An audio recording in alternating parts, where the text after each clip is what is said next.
Okay, here we are. We are going to do the next segment, which is TITAN-1-2M CAD work. So we're going to do the modeling to model that configuration, which is found on sheet 2 of the drawing. So the first step we're going to take is we're going to right click on our TITAN-1 model, and we're going to copy this model, and you can copy it to your own default folder, and then we're going to right click, rename, select on a name, change name, and you have to hit enter. And now we're going to open. Okay, and so we have our block that we had modeled it up to that point. Now the reason we're doing this is we want to give you practice setting up on the machine. So when it comes to the CAM side of things, you're going to program the TITAN-1 configuration and hopefully do that in one lab period. And then you'll program the model and then program the 2, which could be accomplished in another lab period when you're new, and it's a limited number of tools you use. And then finally we'll do the third configuration. But it's important that we have, for teaching purposes, we have these models separate. Okay, so if we look at this second configuration, what it adds is a series of holes at different points. And there's a couple ways to approach this, but the way we're going to do it is first we're going to make a preparatory sketch that's going to call out the center point of each of those holes. So we're going to select sketch, and in this case our sketch plane is going to be the top of the part. We select that plane, and we're now looking normal or 90 degrees to the face, which should be our top view. Our sketch palette appears, and we're going to create a series of points. So we're going to go to sketch, point, and I believe there's 1, 2, 3, 4, 5, 6, 7 holes. So we're going to place them, these points, approximately where the 7 holes would lie.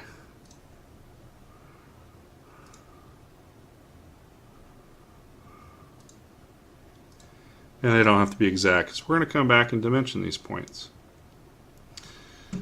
So now we go to sketch, and you can either dimension each point, or we can speed things up by using a center line for construction. So for example, this point and this point are in line with each other, and this point and this point are in line with each other, and this point and this point are aligned with each other, and this point and this point are in line with each other. So if we connect all of those,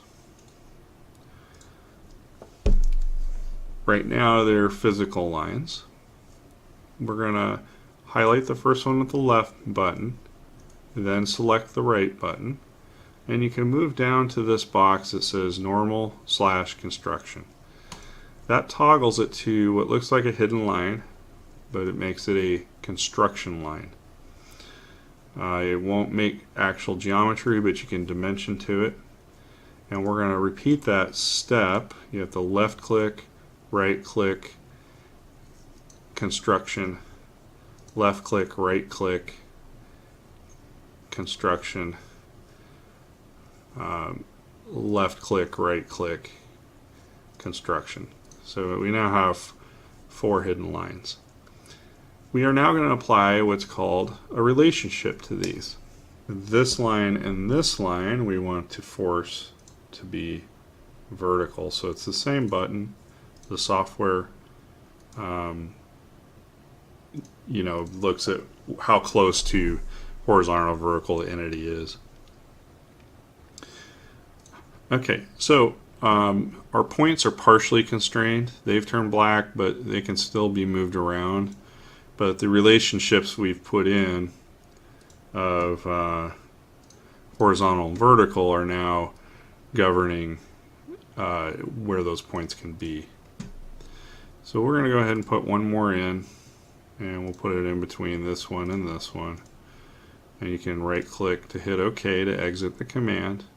Left click on the line, right click, and we're going to do normal construction. We're going to left click on the construction line, and we're going to force it to be horizontal. Okay. Alright, so now we have these constraints where we can dimension our part. So if we go to Sketch with limited dimensions, we're going to go to Sketch, Sketch Dimension, or you can press the D on the keyboard for the hotkey. And we're going to measure the distance between there. We're going to start on our line and go to our origin and drag our dimension up. And according to our print, that should be 0.15 in the x-axis. So we type in 0.15 and it gets close to the edge. Now vertically, this line, the whole pattern, and this edge should be also 0.15. So by having these hidden construction lines, it forces the inline holes to take on the properties of the same dimension. Now we're going to dimension the distance between this edge and the vertical origin, or in Y, and put a dimension out here. And according to our drawing, it's supposed to be 1.75. Okay. And now we're interested in setting the horizontal orientation of these two holes. So we need to select this hidden line and this edge of the part, and in the x-axis set a dimension of 3.85 is what our drawing says. Enter. We now have the 4 of our 7 holes fully constrained. Now we want to work on this hole pattern. So we're going to select the hidden line, and we'll select the top of the part, which will give us a dimension in the y-axis, and according to our drawing, the distance is 0.3. So we're going to punch in 0.3. Hit enter. And now we've established that, and now in the x-axis, this hole, this point, is we're going to measure from it to our left edge of the part and set our x-axis, and our drawing says 1.15. Enter. Okay. So this point now needs its dimension in the x-axis. Right now it can still slide around. So we're going to select the point, select the left of the part, drag our dimension up, and according to our drawing, that is 2.85. Enter. And we're now down to just one point that needs a dimension. It's this one in the middle. So we're going to pick on the point, pick on the left side of the part, and set our dimension of 2 inches. And then our vertical dimension from that edge of the part to the point is 1.216. Enter. Now we've now established all the hole placements in this sketch. So now we can effectively say stop sketch. Okay, and right now the sketches, they show up in this folder. If they're visible, there'll be a light bulb that's lit. If they are hidden, it will be not lit. You can toggle them back and forth, but by default the sketch will be shown with a lit light bulb when it hasn't been used to create a feature. We are now going to create a feature, and we're going to create a hole feature, or you can use the hotkey H on your keyboard. Alright, so this hole feature window appears. So placement wise, we're going to place multiple holes. We're going to select that. We're going to skip this for the sketch points for the moment, and we're going to select our hole type as a countersunk hole, because our drawing calls for countersink. And our hole type is going to be tapped. Our options are a simple hole where you'd put a diameter in. There's a clearance hole, which would be the standard clearance hole sizes for bolts, and tapped for standard machine thread, and tapered tapped, which would be a pipe thread. And then we have our thread offset. So in this case, they're going to be blind holes. You can go all the way to the bottom, but because they're going to be blind holes, we need to offset from the bottom our thread. Otherwise, our tap will break when it hits the bottom. And then we have whether there's going to be a drill point or not. We're not going all the way through. We are using a drill, so it will have a tip at the end, so it models it correctly. If you were using an end mill and cutting a bigger hole, you might have a flat bottom requirement. Okay, so now that I've selected all of those parameters, we are going to select our first hole, which is this point, and then we'll select our next one, and our next one, and our next one, and our next one, and our next one, and our next one. So now we should have 7 holes. Okay.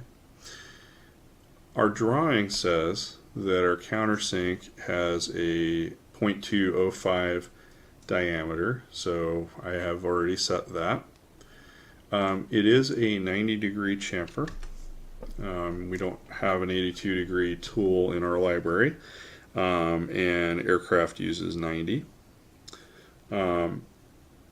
The drawing depth says that we have to have a 1032 minimum of 0.38 deep, so we got 0.38 on the depth of the thread. Now the way taps work is the first up to 4 teeth do not actually establish a thread, and they push the chip forward in a blind hole. So you have to drill the hole deeper so that there's room for that chip to go, otherwise it loads up and the tap breaks off in your part. So a good rule of thumb is to take your tap pitch, which is 32, we're doing a 1032, and you take 1 inch and you divide it by 32, the number of threads, and then we're going to multiply that by a factor of 4, and that gives us 0.125.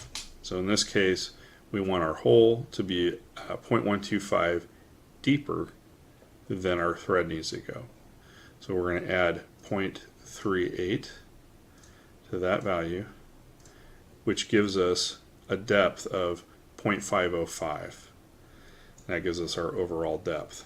And that's the shoulder. So the tip of the drill is going farther, and it's 118 degrees. Okay. Now we've selected the proper thread type size, which is a ANSI Unified Thread Screw, UNCF, a 10, number 10, with a 1032 thread pitch. The thread class, we can leave that at default. It's not defined on this drawing. Thread class defines how tight of a tolerance the thread itself has to be, and it is a right-hand tap. Most of our threads are going to be right-handed unless it's a special application.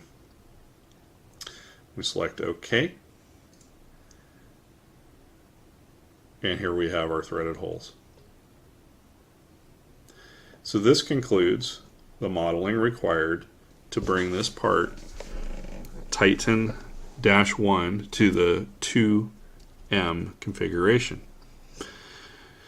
So you're now complete with this project, this particular assignment, and you can proceed on to the next assignment according to Canvas.